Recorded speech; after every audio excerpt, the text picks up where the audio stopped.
me to the book of Jeremiah, chapter 1, verses 1 through 12. Jeremiah, chapter 1, verses 1 through 12. I'll be reading from the New Living Translation. It says, "These are the words of Jeremiah, son of Hilkiah, one of the priests from the town of Anathoth in the land of Benjamin. The Lord first gave messages to Jeremiah during the 13th year of the reign of Josiah, son of Ammon, king of Judah. The Lord's messages continued throughout the reign of King Jehoiakim, Josiah's son, until the 11th year of the reign of King Zedekiah, another of Josiah's sons. In August of that 11th year, the people of Jerusalem were taken away as captives." Verse 4, "The Lord gave me this message. I knew you before I formed you in your mother's womb. Before you were born, I set you apart and appointed you as my prophet to the nations. O sovereign Lord, I said, I can't speak for you. I'm too young." Verse 7, "The Lord replied, don't say I'm too young, for you must go wherever I send you and say whatever I tell you. And don't be afraid of the people, for I will be with you and will protect you. I, the Lord, have spoken." Then the Lord reached out and touched my mouth and said, "Look, I have put my words in your mouth.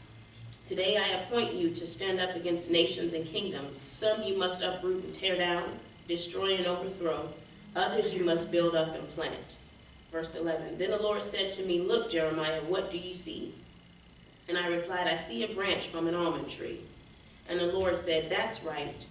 And it means that I am watching, and I will certainly carry out all my plans." And so for a little while, I want to talk to us about this morning, the remedy for reluctance. The remedy for reluctance, it's already in you. The remedy for reluctance is already in you. So first, let's talk about a little bit of background into the story of Jeremiah, because it starts right in with Jeremiah's recounting how God called him. So right before, this was after King Solomon's death, the United Kingdom of Israel had split into northern and southern kingdoms, and they were rivals. And the northern kingdom was called Israel, and the southern was called Judah. And Jeremiah was from Anathoth, which was 4 miles north of Jerusalem, in the southern kingdom, so he was in Judah. He lived and prophesied during the reigns of the last 5 kings of Judah. And so at this time, it was politically chaotic in the nation. Israel and Judah were back and forth. One wanted to serve God sometimes, one didn't. And so Jeremiah his job was, he was called to be a prophet. But what was interesting about this is his family was a family of priests. And so Jeremiah, if it stood to reason and the way that things historically went, he was to be a priest. But what we see here is that at verse 4, he said, "The Lord gave me this message. I knew you before I formed you in your mother's womb. Before you were born, I set you apart and appointed you as my prophet to the nation." And so sometimes what happens with us is we begin to have a bit of reluctance in our spirit about what God may be calling us to do. Let's just define the word reluctance, because it sounds nice, but the definition is it's an unwillingness or disinclination to do something. It sounds as if though we're kind of hesitant, but what reluctance really means is I'm unwilling and I'm disinclined to do what someone is telling me to do. And so what we can see here is that Jeremiah wasn't seeking after God for his purpose. He wasn't looking and saying, I'm going to fast and pray and find out what exactly it is that I have to do in this world, because like we said in the beginning, he already was supposed to be a priest. That was what was supposed to happen for him. But God spoke to Jeremiah. And this is something that we have to be careful of, that those of us who were raised in church or have saved parents or knew something about church, we were raised around church, that sometimes we begin to allow that relationship to serve as our foundation. Yes. That we don't have a personal relationship with God for ourselves, because my mama go to church, my granddaddy was the preacher, so obviously it's not bad, I'm going to be a priest, that's what I'm supposed to do, this is where I'm supposed to go. But this is why it's important that, one, we seek God, and two, if we aren't seeking him, when he seeks us out and gives us something to say or do, that we aren't reluctant to do what he is calling for us to do. So he was telling Jeremiah, I knew you before. I knew you, Jeremiah, before you knew you were Jeremiah. I knew you before your mother knew you. Yes. I knew I was in this day that I'm in right now. I came back to get you, to tell you what I want you to do. This isn't something new to me, it's new to you. And so we see here that he announced this to him off the bat. He just said, I knew you. And before you were formed in your mother's womb, before I formed you there. He's establishing a precedent of, listen to me. I am God. I know what I'm talking about. You're here because I let you be here. I put you into your mother's womb. You're not an accident. You're not somebody that, oops, like they talk about now, the Plan B pill, oops, that didn't work, and all of these other contraceptive methods. No, there's a plan for whoever God allows to get here. There is a plan for our lives. And he said, before you were born, I set you apart. Before you knew who you were, there is something that you were designed to do. There is something that you were designed to take care of and carry out for me. So if Jeremiah didn't have this personal encounter with God, he most likely just would have gone into the family business. And although it wouldn't have been a sin, because priesthood, we've been learning in Bible study, that was established. He would have been out of the will of God. This is where we need to pause for a second and say that every good thing ain't a God thing. Just because it's good, just because there's no sin in it, just because I'm qualified or it comes easy to me, and well, my mama was this, so that's what I'm. No, this is why we seek God, because we can still be out of his will doing a good thing. And that could have been Jeremiah's plight.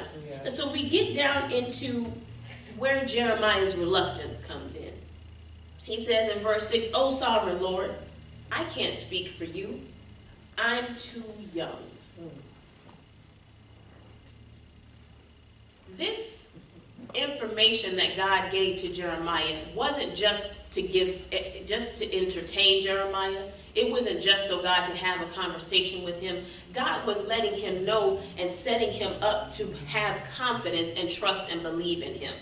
He announced this first. I knew you first. I knew you already. So when Jeremiah comes up with this rebuttal, God doesn't even entertain it.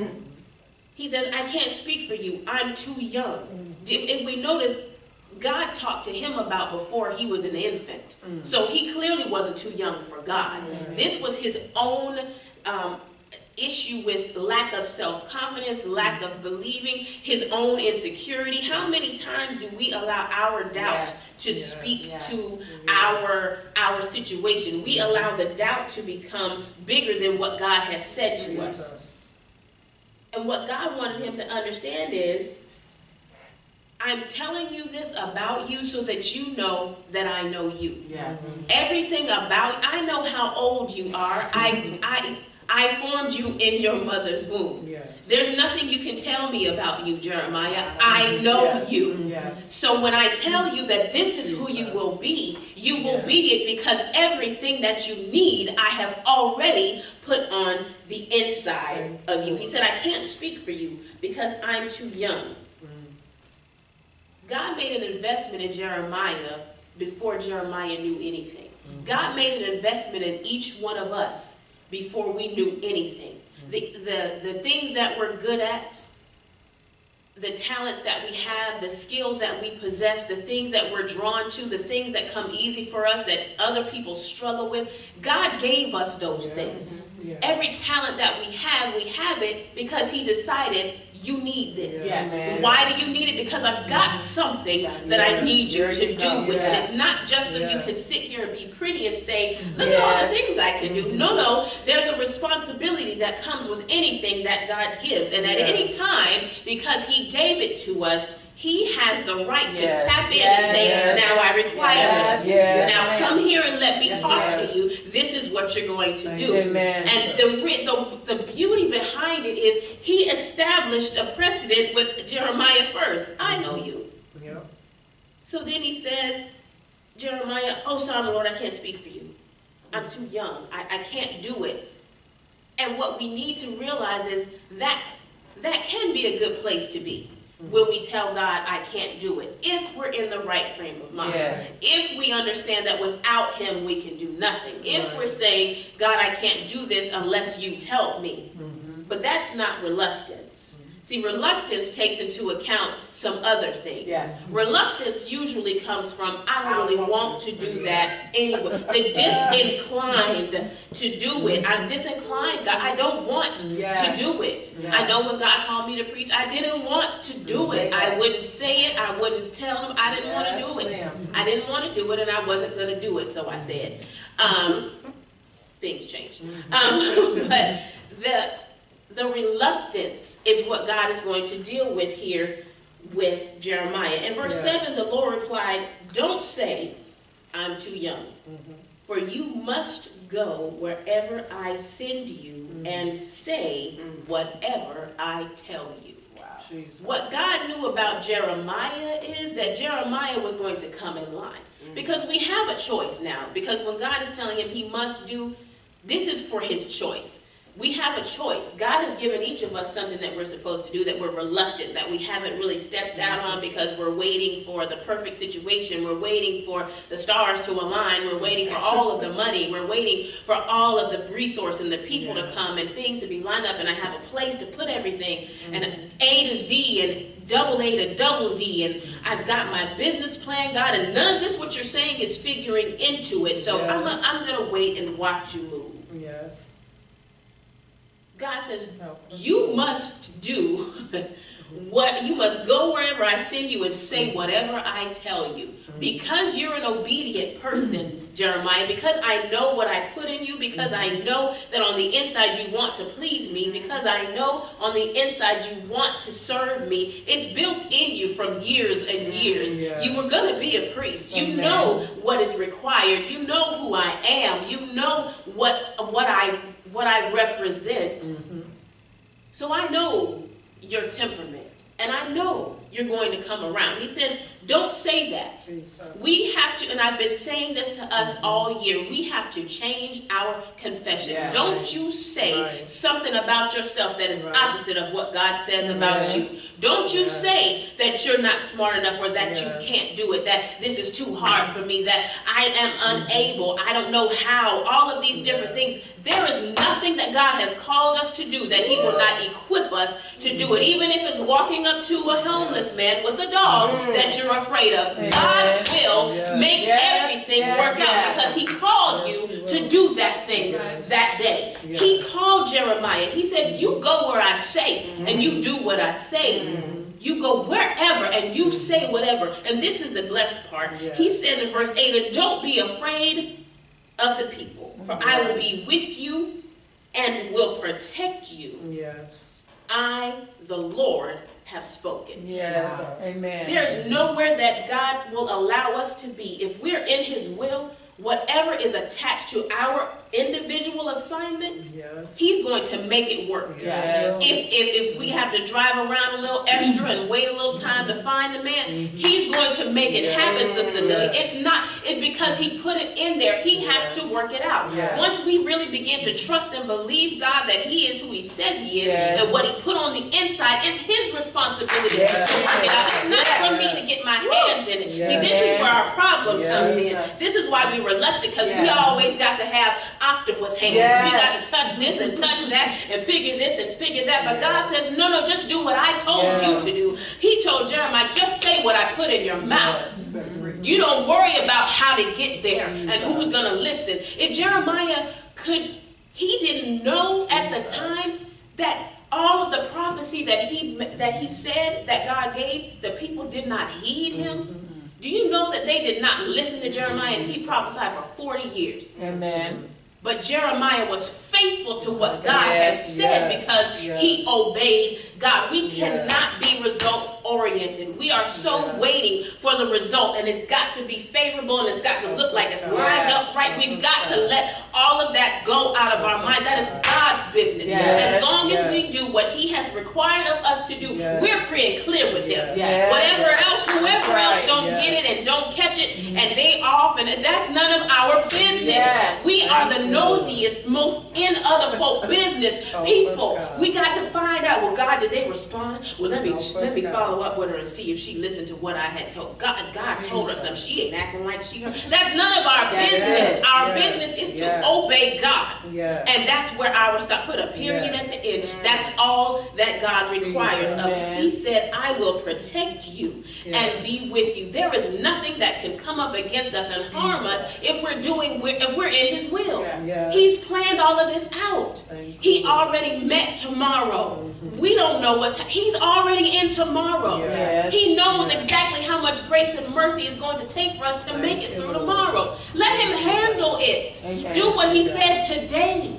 Stop borrowing from tomorrow. He's got that taken care of. Let's just mind ours for the day that he gave it to us. Verse 9 says, then the Lord reached out and touched my mouth and said, look, I have put my words in your mouth.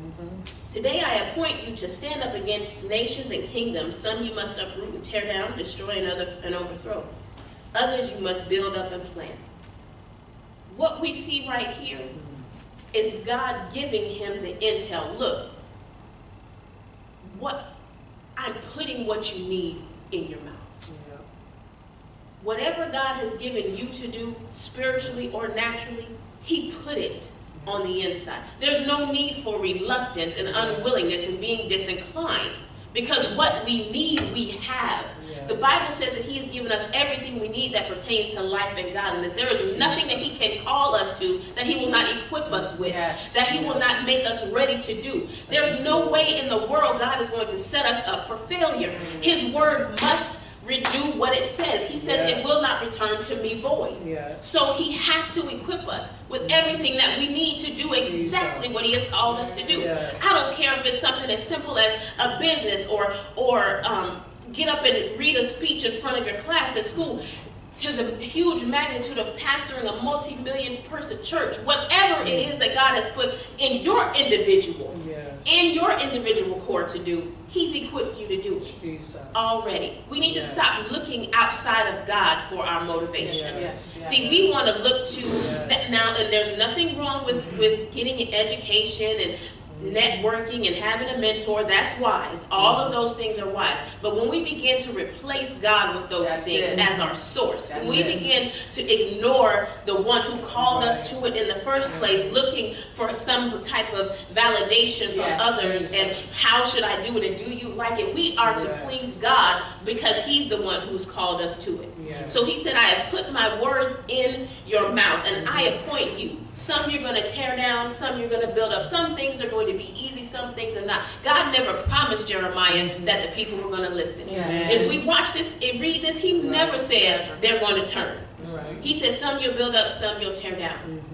But the promise was, I'll be with you. God doesn't leave us when it gets rough. He doesn't leave us when things go left, when things get out of our control. He doesn't leave us. This is his plan. So he's got to help us walk through it and walk it out. Verse 11, then the Lord said to me, look, Jeremiah, what do you see? And I replied, I see a branch from an almond tree. And the Lord said, that's right, and it means that I am watching, and I will certainly carry out all my plans. There is nothing like knowing that God is watching and he will carry out his plan. We have to remember and really believe that God is who he says he is. Yes. We have to stop doubting God.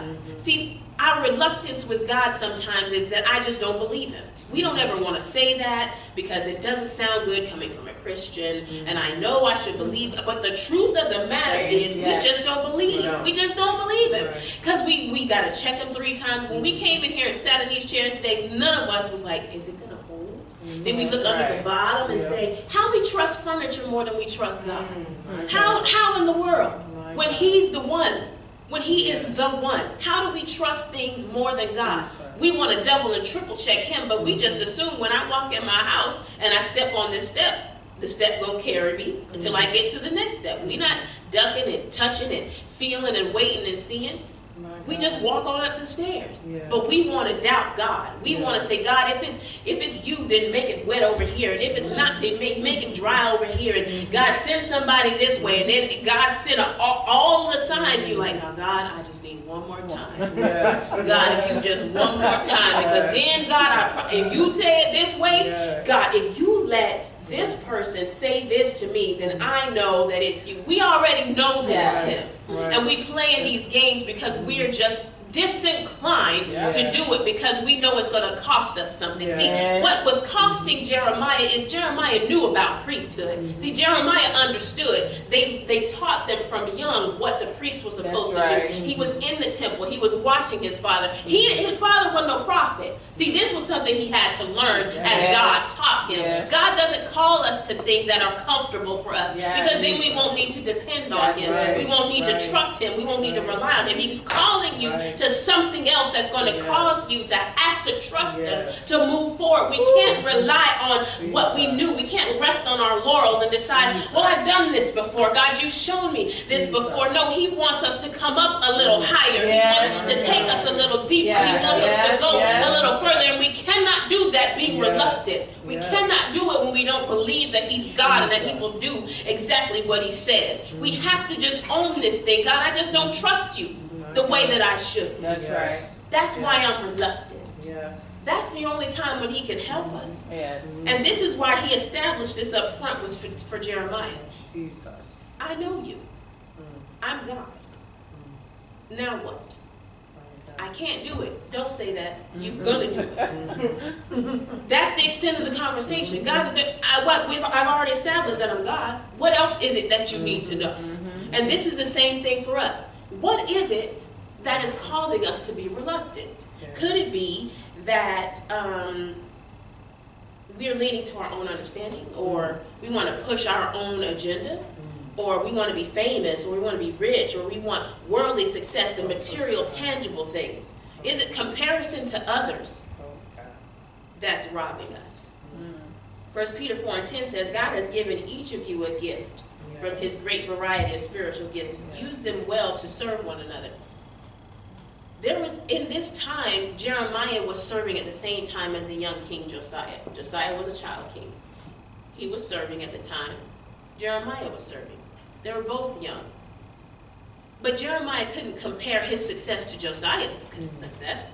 Why? Because it was two different things. Why do we want to validate what God called us to do by how somebody else is doing it? God called me to preach. God called you to preach, but people fall out when you stand up and I can't get nobody to come to altar call for nothing. That's not why are we so, this is a trick of the enemy. Comparison.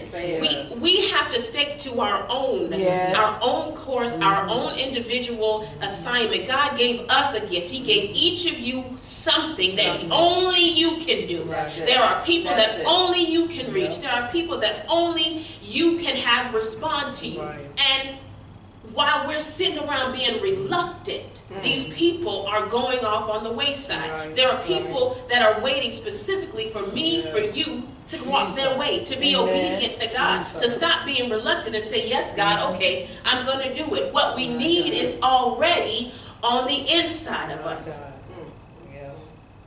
2 Timothy 2:20 and 21 says, in a wealthy home, some utensils are made of gold and silver, and some are made of wood and clay. The expensive utensils are used for special occasions, and the cheap ones for everyday use. If you keep yourself pure, you will be a special utensil for honorable use, Your life will be clean and you will be ready for the Master to use you for every good work. There are some things, there's only one thing a rake is good for. It's getting up leaves. You don't cook with a rake. You don't paint with a rake.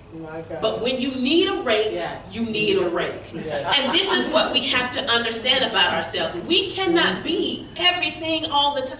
God called us to be what we are. We have to become comfortable with what God says about us, who He says that we are, what He says we are to do. He's equipped us. This is who we are. Stop trying to be something that God never intended us to be. We are who He says we are, and that's it. But the amazing, marvelous thing is that's enough. That is enough. That's good enough. We don't have to try to do something else. We can't do it good anyway. Why? Because that's not who we're supposed to be. So let's stop looking to others and comparing ourselves, seeing if we measure up. Do we measure up to God? God says that on the 6th day, He made man and woman, and He said that it was good. That's the end of that. We're made in His image, and He said it was good. I don't care who don't like it. I don't care who struggles with it. God made me in His image, and I am good. And that's all that anybody needs to know. I have to believe it because it's the truth. God don't make junk. He don't make mistakes, and He don't take nothing back. That is God. And so I'm enough. You're enough. Everything that you need, He's already put on the inside. It's already on the inside. It just needs to be tapped into. Amen. There's no need for reluctance. Ephesians 2:10 says, "For we are God's masterpiece. He has created us anew in Christ Jesus so we can do the good things He planned for us long ago." Just another instance of proving to us God don't make mistakes. And what He has designed for us to do, we're able to do.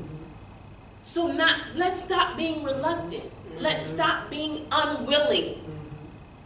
We wonder why we're not eating the good of the land, why we're not prospering. The Bible says, be willing and obedient. Willing and obedient. Then we eat the good of the land. See, some of us stuck on, well, I'm obedient. Great, so is Rover. But be willing and obedient. Then we'll eat the good of the land. This is about this reluctance. We have to let it go because we're holding up our own blessing. We wondering, God, where is my overflow? God, where is my spiritual gifting? Where is it all that I know that you want for me? Where is it? God says, in this reluctance that you won't let go, this unwillingness to do what I said, this refusal to just let me be God, to yield to me completely and allow me to do what I'm trying to do. I want to bless you. That's what He does. We are tying His hands. Yes, we are. Deuteronomy 32:4 says, He is the rock. His deeds are perfect. Everything He does is just and fair. He is a faithful God who does no wrong. How just and upright is He? He's a faithful God who does no wrong. So everything about you, everything that interests you, everything that you're adept at, that you're quick to learn, that comes easy, the things that God has put on the inside, your inquisitive nature, all of these things, God put them there for a reason, and He put them there, and He's not wrong. He's not wrong. Your desire to be closer to Him, you're wondering about Scripture, your approach to it is different than other people's. You think of it different. God put that there for a reason. He's not wrong. He does everything perfect, everything well. He makes no mistakes. There's no need for us to be reluctant whatsoever because He made no mistakes. Thank you, Jesus. What we can take from Jeremiah today is after this, Jeremiah just started prophesying after this conversation. God didn't have to revisit it with him 6 months later. That's right. He didn't come back and say, now, Lord, I noticed what you said, but see, nobody is paying attention, and I haven't gotten anyone to turn to you yet. So are you sure? This is what, 10 years later, God, year 35, God, this is now. These people not listening. Are you sure this is what I'm supposed to be doing? Unless God says something different, the orders remain the same. That's right. Oh my God. He called him to prophesy. Mm-hmm. That was his job. Mm-hmm. And whatever God has called you to do, that is your job. You can leave here, we all can leave here disobedient to God. That doesn't change the fact that that was what we were supposed to do. Yes. Amen. We can find another way. There are some people who even find success doing other things outside of what God has called them to. They still disobedient and outside the will of God. Wow. And if they die in disobedience, unrepented of, Oh my God. we go to hell Amen. because we aren't obeying God. Yes. It doesn't have to be our end. Yes. Let's decide today to stop being so reluctant. Let's just say yes to God. Hasn't He proven to us over and over again that He's good? Hasn't He proven to us that He knows exactly how to handle the situation, that He works it out right in the nick of time, that nothing that we need are we without, because if that were the case, He'd be a lie? Yeah. Hasn't He proven this to us over and over again? So why not trust Him with this? Thank you, Lord. Imagine Him blessing us now when we're reluctant. Mm. What if we get an unreluctant blessing from God? What if we do exactly what He says and see what happens?